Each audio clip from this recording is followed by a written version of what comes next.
ignition, Floyd. Roger. Clock start, Flight. Roger. Start to go, all engine. Roger. Okay, throttle has... Men have been embarking on odysseys since the dawn of civilization. Okay, we're going one, Capcom. In 1970, Captain James Lovell, commander of the ill-fated Apollo 13 mission, named his command module Odyssey. I decided to look up the definition of Odyssey, and it was indeed a long voyage with many changes of fortune. That it was, in spades. Houston, we've had a problem. We've had a main B bus undervolt. You see an AC bus undervolt there, guide? The granddaddy of all Odysseys comes to us from 1,000 years before Christ.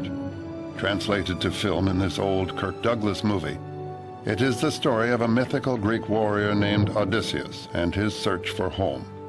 Together with its companion poem, the Iliad, they form Western literature's first action-adventure story, written by the man we call Homer. It is a grand adventure, an allegory of all our lives, writ large.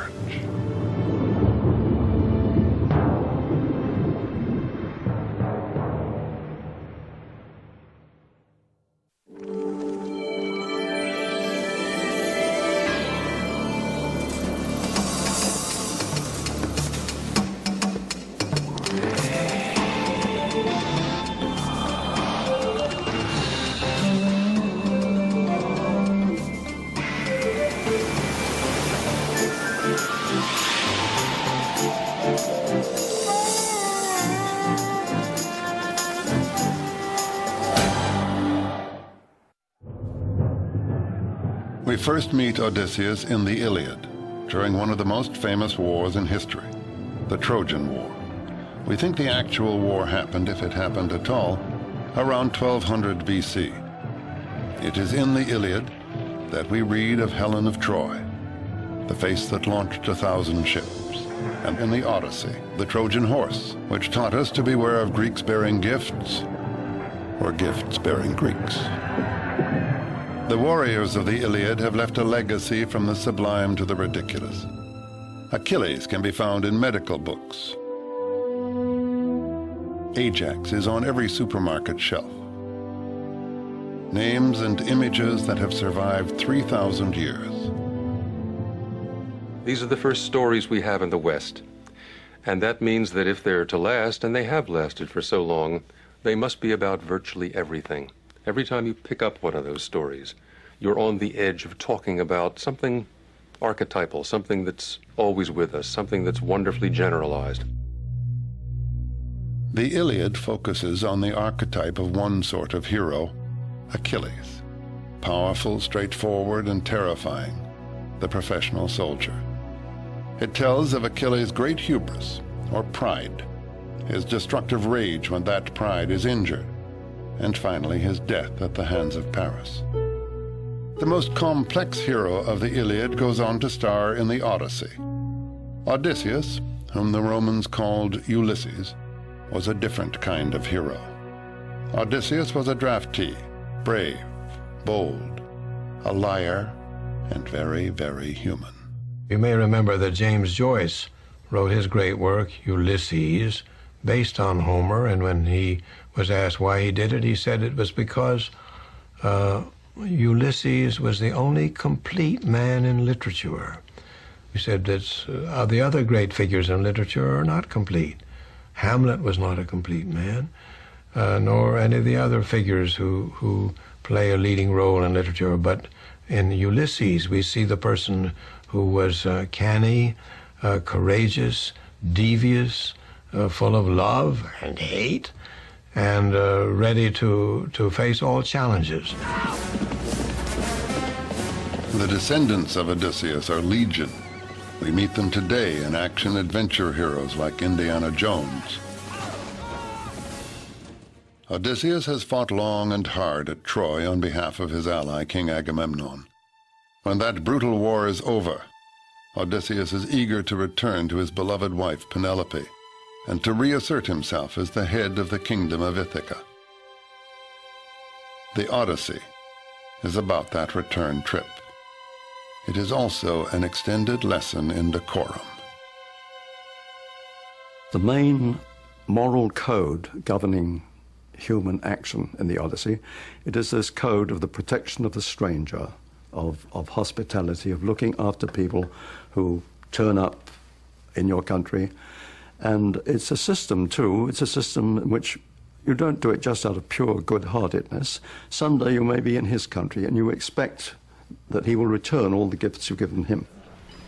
The same basic rules of hospitality persist today, but mostly as the polite conventions of, say, a dinner party. The guest gets fed. In return, he entertains the host.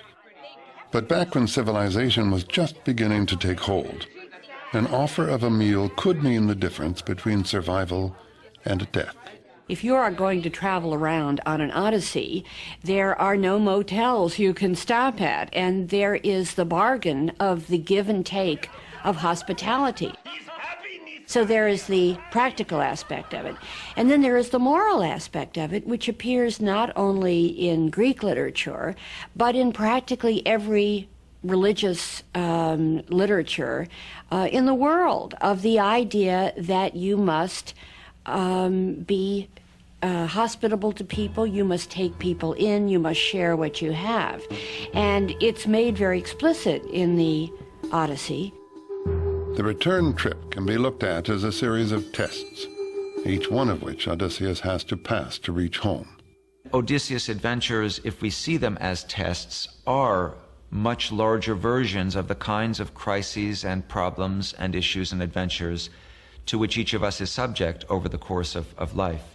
And we see him as someone confronted with problems which are really so much more intense than the ones you and I would ever experience. The voyage from Troy back to Ithaca should have taken Odysseus about 2 weeks. Instead, it took 10 years. What became a very bad trip started with the host's poor manners and a hero's mistake. A big mistake. After all, Odysseus was an epic hero. He and his crew came ashore on the island of the Cyclops in search of food, and find themselves unwanted guests in the cave of a Cyclops named Polyphemus. The wary Odysseus introduces himself using an alias, No Man. This witty AKA protects Odysseus, though not all of his men. Instead of having dinner served as they expected, some of them are served as the main course.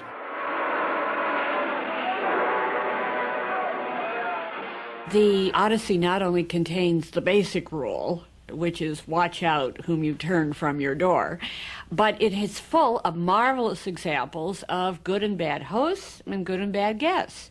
You have the ultimate in bad hosts, who is Polyphemus, who says, why should I bother? I don't feel obligated, which is what a lot of people say today. And so he takes his guests and batters their brains on the floor and eats them. This is a big no-no in the etiquette rules of hospitality. Do not, repeat, not eat your guests. Rules are rules. The giant, having been such a dreadful host, pays dearly for his rude behavior. His payback? A poke in the eye with a sharp stick. Odysseus has triumphed. The Greeks liked this story for a number of reasons.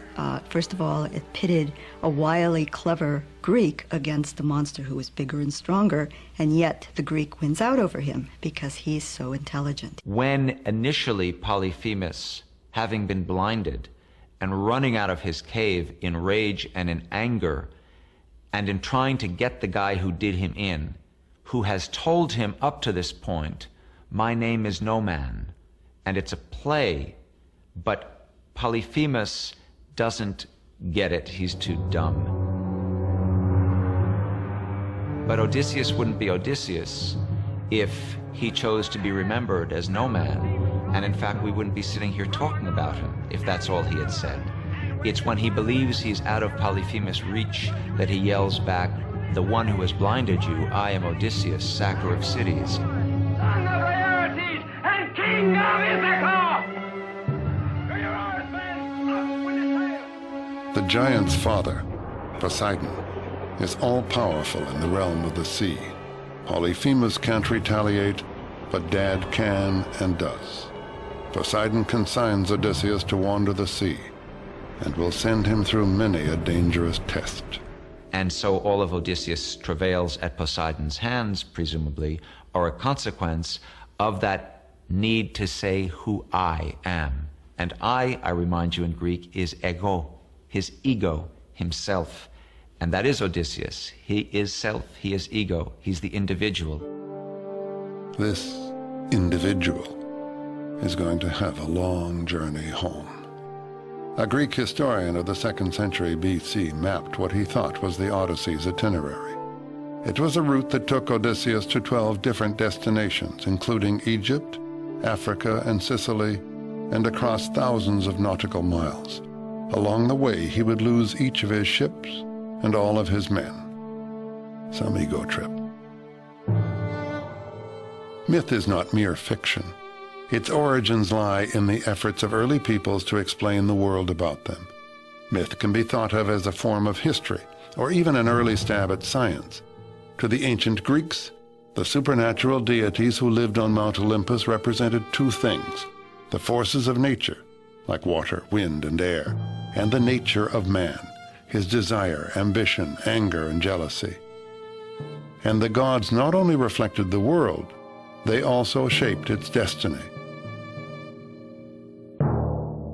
The siege of Troy, which left Odysseus to embark on his monumental journey, is the direct result of squabbling among the gods.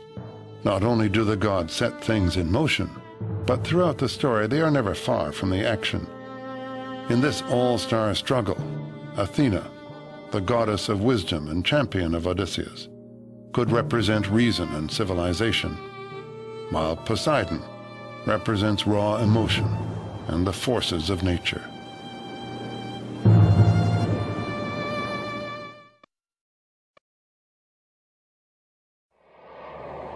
We think of an Odyssey as a long trip, a series of wanderings, a journey filled with adventure and hardships. We all follow our own Odyssey, our own voyage through life, searching for the serenity of home. Homer evoked this human Odyssey in a poem of 12,000 lines, the first known masterpiece. Sing to me of the man, Muse, the man of twists and turns, driven time and again off course once he had plundered the hallowed heights of Troy. Many cities of men he saw and learned their minds. Many pains he suffered, heart-sick on the open sea, struggling to save his life. Launch out on his story, Muse, daughter of Zeus. Start from where you will. Sing for our time, too. Who was Homer? No one really knows. The question has baffled scholars for 3,000 years. The poet who is thought to have created the Western world's first great works of literature is an enigma. Now this guy Homer, did he write both? Or is there a Homer who wrote either?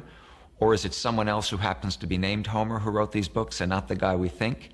Or is it a compendium that somehow came together during a period that we then associate with someone named Homer? We call him Homer, but we know really nothing about him at all.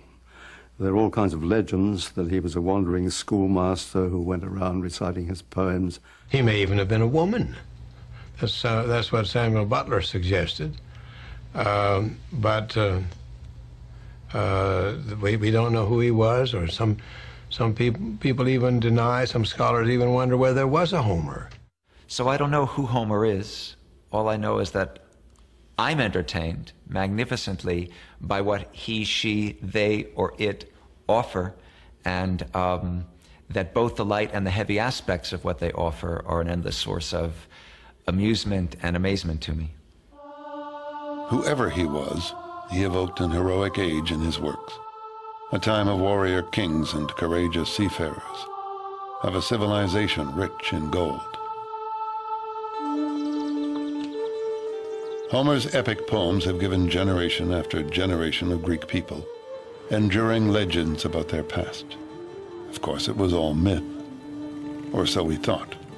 And then along came Heinrich Schliemann, a rich and highly controversial amateur archaeologist who thought Homer was telling history, and he set out to prove it.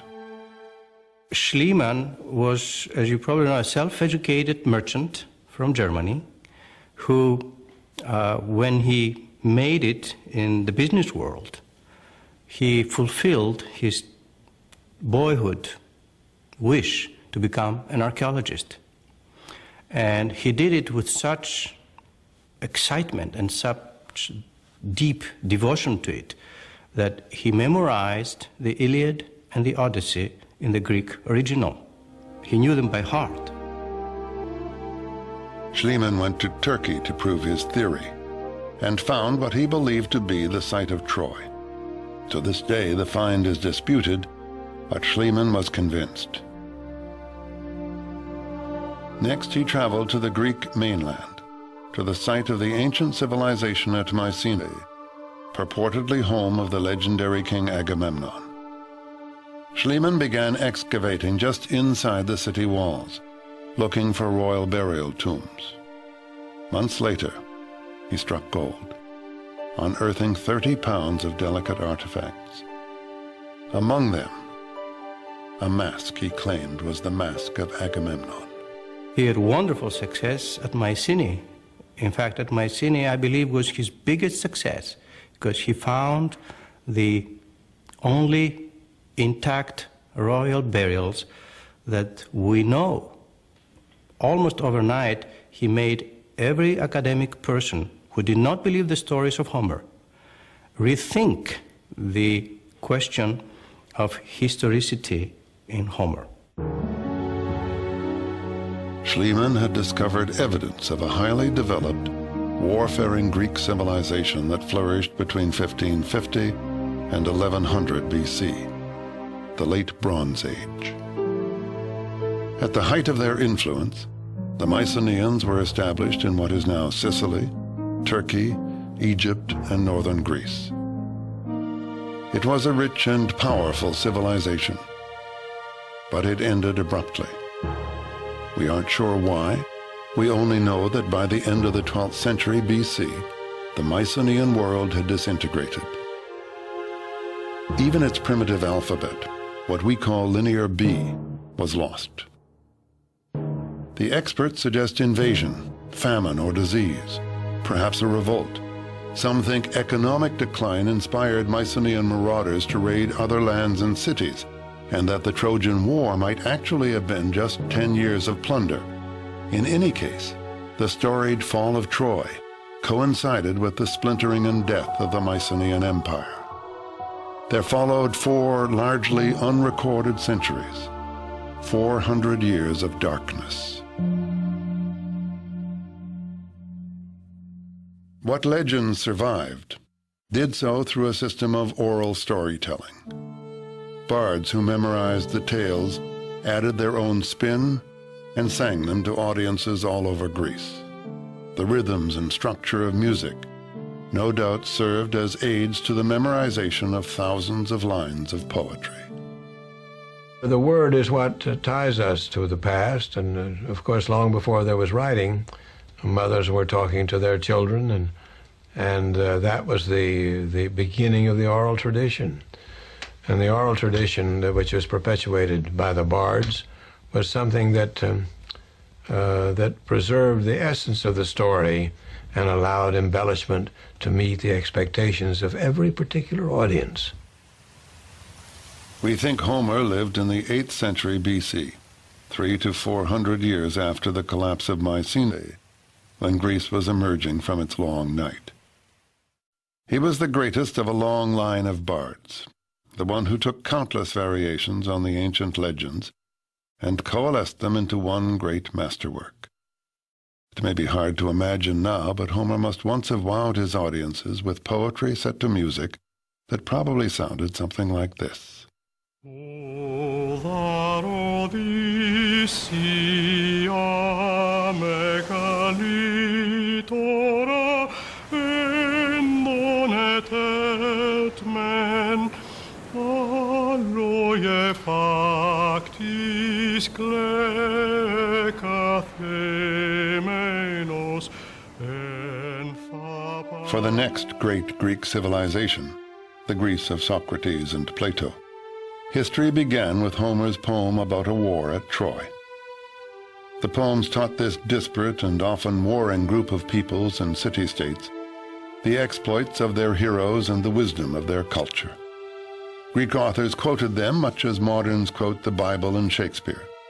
Like the later legends of Roland and Arthur, the Iliad and the Odyssey were literally nation-building myths.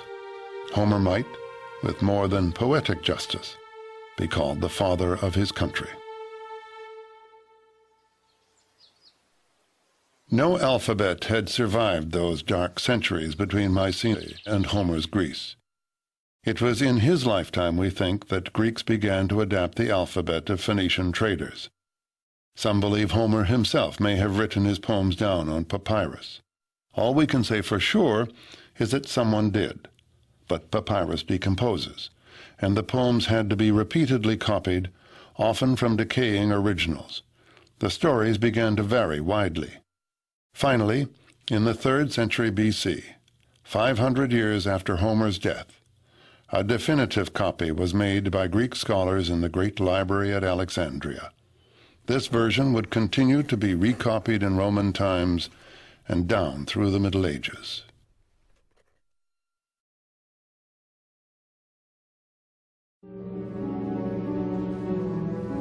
After years at sea, Odysseus wants desperately to get home, but Poseidon keeps him from succeeding. Beset by troubles, he lands at the island of the sorceress, Circe. His men behave badly at her table, and she turns them into pigs. The god Hermes has given Odysseus a potion that makes him immune, and instructs him to sleep with the beautiful witch so that she will return his crew to human form. Well, I always found it, beautiful and haunting, the magical aspect. But it's funny, too, that Circe turns these men into swine, but not because she's a malicious witch, but because in a way she's dispensing justice. They behave terribly at her table, and in a way she's just metaphorically realizing their inner swine, I guess we'd call it nowadays. In a way they had it coming, and even as a child I relished that part. The sirens may be the more, if you're talking about the seductive vamp, they seem I guess they're trying to shipwreck these guys. That seems more abstract malice, whereas Circe would seem to be making a sort of crusader's point. But Circe is only one of several women Odysseus encounters in his wanderings. Women are very important in the poem. Women see him off on all his journeys, and I think, again, this is another metaphor for the simple fact that our mothers give us birth. They start us on life's journey, and of course the other side of the coin from birth is death. And another thing that Odysseus learns in the poem is that he's a human being, or what it is to be a human being. Odysseus later encounters Calypso, the goddess, not the dance. That sets off another seduction and another test for our hero. For Calypso offers him immortality if he will stay with her. But immortality isn't all it's cracked up to be. By the way, Calypso's name in Greek means barrier or concealer. What Odysseus is offered is a vegetable existence, a symbolic death. He rejects it, but he either can't or isn't in any hurry to leave, which may say something about our hero. He spends a year with Circe. He spends a year wining and dining and sleeping with this magnificent goddess. Now, it's true. Because of who he is, he was able to rescue his men. But then, his men and he would have been there forever if they hadn't finally griped sufficiently to say, all right, all right, all right. And now he wants to leave. He spends 7 years with Calypso before we find him on the beach weeping about wanting to go home to Penelope. So those are sides of him which I don't find so admirable. I can't say that if I were in his boots, I would do any differently, but I still don't find it admirable.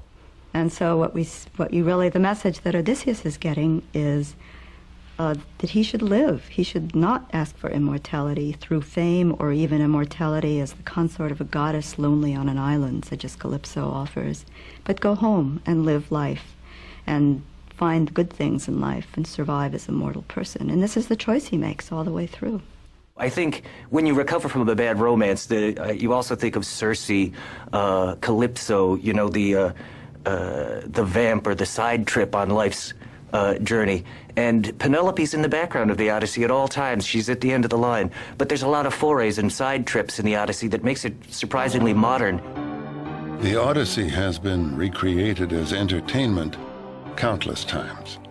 This silent film version was made in 1924, long before anyone thought of a character like Big Bird.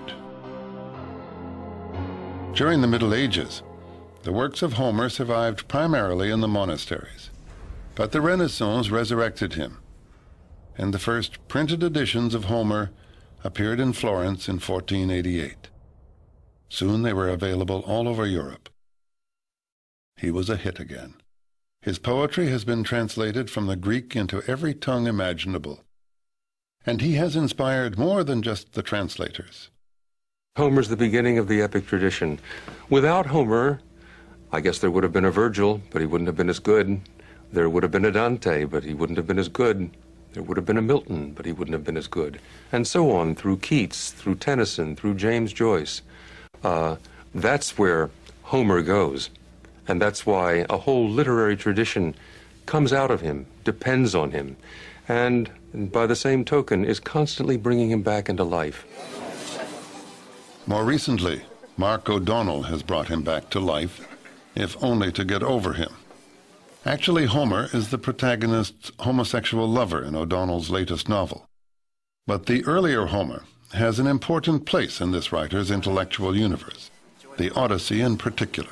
Well, the neat thing about the word Odyssey is that it's entered our language as both the definition of the novel and the definition of life itself. That you say, oh, that was an Odyssey, whether you're talking about a long book or a crazy life. That's a sign of the Odyssey's power. First of all, that it's the first novel, and that's sort of primordial. Plus, you mix in the magic and the travel, and it gains quite a power and stature. And for my novel, which is a ridiculous farce about, you know, miscrossed romance in modern times, I thought it was cheeky of me to borrow from the greatest of novels for a loose model. But secretly, I also wanted to borrow some of its magic and mystery, because even in the craziest of farces, there's some of life's magic underlying. Even more than nation-building myths for the Greeks, Homer's works were the templates for the Western literary tradition. From the Iliad comes tragic drama. From the Odyssey, the novel. And the action-adventure hero has never died. Homer gives us two books and two kinds of hero. Which do we prefer? Achilles, who throws himself into the fray heedless of the outcome, or Odysseus, who schemes to win and survive? Indiana Jones is certainly one of the most popular heroes of today. All my little nieces and nephews know who he is. And he's more than creatures like Rambo or Arnold Schwarzenegger's Terminator, who are just mere brute force. He's like wily Ulysses in that he's got a PhD in archaeology, and he can not only, you know, dodge the arrows and steal the object, he can also recognize its value and appraise it for you.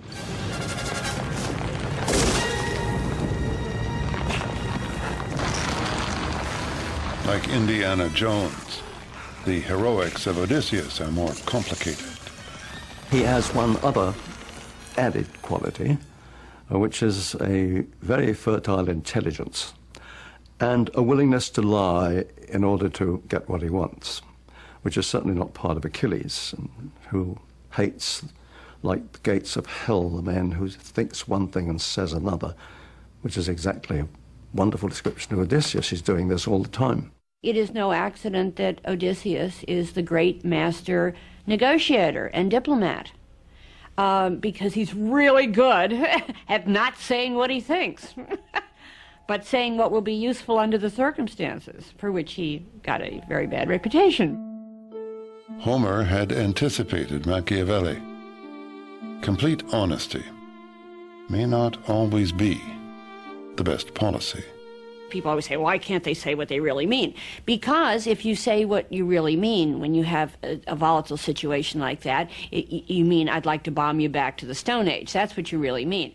And so instead, you say, artificially, we would like to reach some kind of compromise that we can both live with, so that everybody can continue living. So it is an absolutely essential part of, the city. That's where the Greek word comes from. Civility, civilization, it's all the same thing. I think Odysseus is a hero who can be admired for different reasons at different times. He's a survivor, basically. People like to see him as a hero, but in fact he's almost an anti-hero. For quite a while, virtue was essential for a proper hero, but not for Homer, and obviously not for us. If you depicted a perfect person now, it would have to be for a lampoon, Dudley Do-Right, Roger Ramjet, an absurd paragon of virtue. We doubt virtue now, so super virtuous heroes are a little harder to take.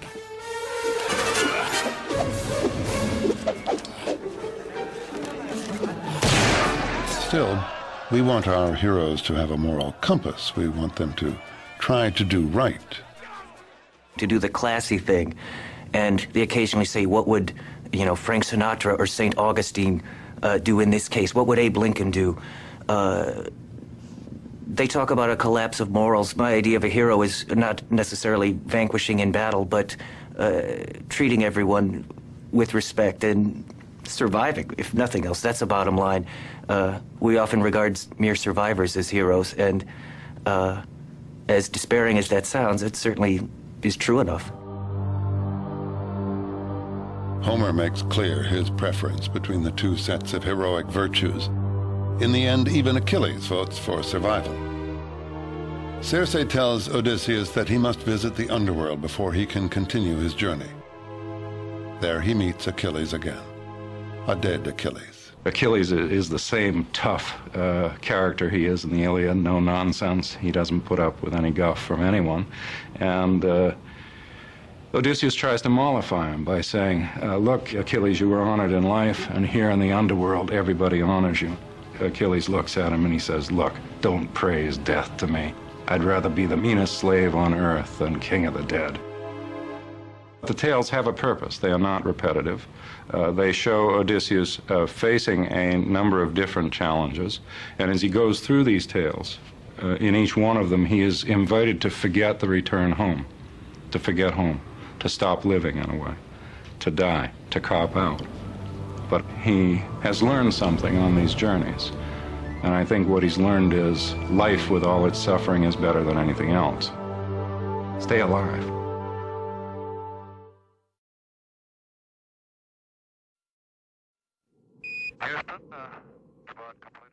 Let's make sure we don't blow the whole mission. Things were getting colder. We were not getting any sleep. The strain and the stress was slowly gathering on us. Now we're proceeding to... And of course, as we approached the moon, it got to be bigger and bigger and bigger. Going back up the Odyssey. This is my second trip out there now, and not to land was a real trial, a mental trial for me. For Apollo 13, the moon had become a place they had to pass by. Just as in the Odyssey, the adventurers had to pass by the seductive sirens in order to get home. And we looked down at those ancient old craters as we skipped across. There is a tremendous drawing power. Just 60 miles below, we could land and walk on the surface of the moon. The siren song. Odysseus is told to stop up his ears against creatures whose beautiful song lures sailors to their death. He has himself tied to the mast, so he can both listen and resist. The sirens became aware of the sea-swift vessel running by them, wherefore they clearly sang to us their song. Hither, come hither, O much-praised Odysseus. Come to us, O glory of Achaea. Bring your ship to land so you may listen to our voices. Never yet has any man in a dark ship passed us by without lending ear to the honey-sweet music of our lips, to go away spirit-gladdened and riper in knowledge. We know all that comes to be on the much-nourishing earth. My heart desired to listen, and I told my companions to free me. They bound me in further bonds and constrained me more. Very similar to the Odyssey and Odysseus, being so close, instead of tied to the mast, we're tied to the spacecraft, our only means of getting home. What the sirens offered is one of the big questions. It's been a conundrum since antiquity. It was a question that the Emperor Tiberius asked his grammarians, and they didn't know how to answer it. We do get part of the answer in the Odyssey. The siren song is given in part, and the literary interpretation is that probably they offered knowledge of what had happened in the past and what would happen in the future. This is a great lure to Odysseus. T-9. Who wouldn't want knowledge? 6, 5, 4, 3, 2, 1, 0. Ignition. Ignition, flight.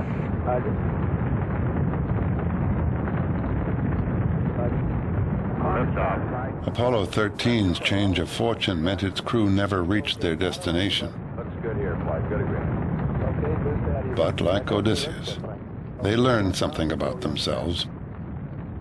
And like Odysseus, they were on the adventure of their lives.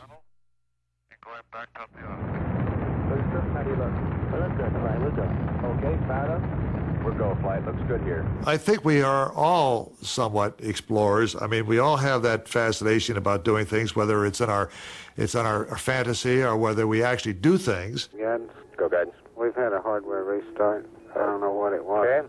Houston, we've had a problem. Okay, Houston. Life would be rather dull if you didn't have some exploration, some adventure, something that you can look back on and say, I really enjoyed that, or I got by it okay, or I never expected that I'd have the courage to do what I did.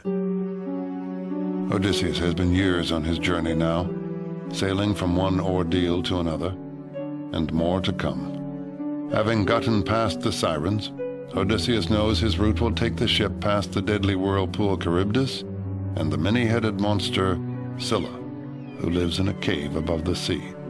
And between them he must make a choice. Which is the lesser evil? He always has choices. He has the choice of going past Scylla or taking the route of the whirlpool, and he's been told that if he takes the whirlpool, it's most likely that the whole ship will be destroyed, sucked down into this terrible Charybdis. On the other hand, he knows that if he goes past Scylla, he will lose 6 men. So he decides not to tell his men about that, because he realizes that if they knew that 6 of them would die, they would stop rowing in that direction. And he tries to fight Scylla, but she cannot be fought. He has been told that too. And before he even sees her coming, Scylla has taken 6 of his men and is eating them up in the mouth of her cave. And he thinks this is the most horrible sight he's ever seen. But he gets through. We're often faced with lousy choices. Life seems to be a long succession of trade-offs, and survival itself comes at a price, as Odysseus has learned. Homecoming is an eternal theme, an archetype, as strong today as in the time of Odysseus. The theme of homecoming appeals to everyone. Everyone who's fought in a foreign war, people who've taken hazardous journeys of any kind, even to the casual journey. There's great pleasure in coming home to the place that is yours, that is familiar to you, and to the people especially. Last drill. Go for it, Doc. These veterans of World War II gather often at a Northern Virginia hardware store to lend a helping hand, and then trade stories of war and homecoming. I finally got home. My dad worked in a bakery shop, and I walked in the bakery shop, and he saw me, and he went up to his boss, and he said, "Bob's home." That's it. And we took off. It was the most pleasant thing you ever saw. Homecoming means coming back to the first dawn, to the first sounds, to the trees that you first saw. That is unforgettable. Whatever else you see, they don't replace them. So memory is what keeps you here. Between the Trojan War and the sea voyage, Odysseus has been away from the kingdom of Ithaca for 20 years. In the meantime, the young men of the kingdom have taken over his household. They are demanding that his wife, Penelope, give her husband up for dead and marry one of them. But Penelope has stalled them. She says that when she completes the shroud she is weaving, she will marry.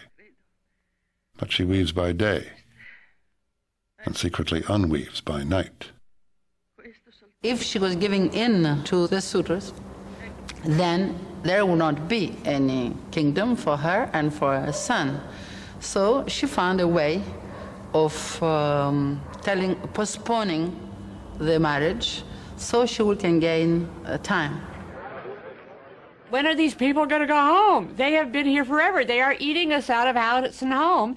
And what's more, they're trying to marry the lady of the house. And in the meantime, they are amusing themselves with the women servants. Bad, bad guess. Finally, Odysseus reaches Ithaca. But the goddess Athena has warned about the traitors who lie in wait for him at the palace. And he goes home disguised as a beggar. He's the outsider. There's a wonderful irony. We know who he is.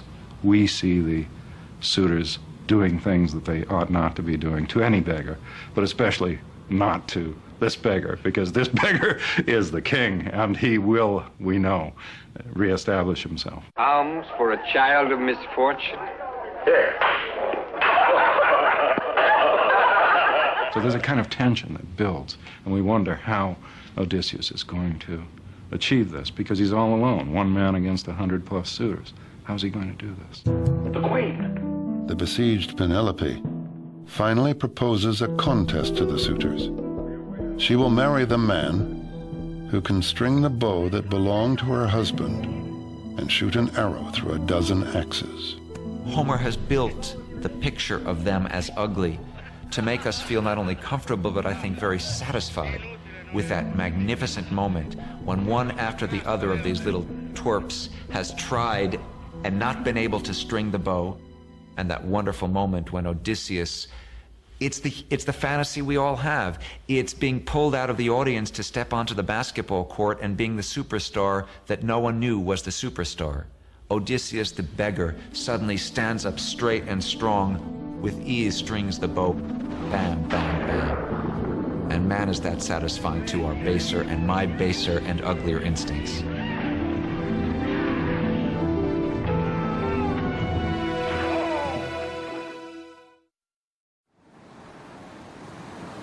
The tests are over, at least for now. And for the first time in 20 years, Odysseus and Penelope embrace.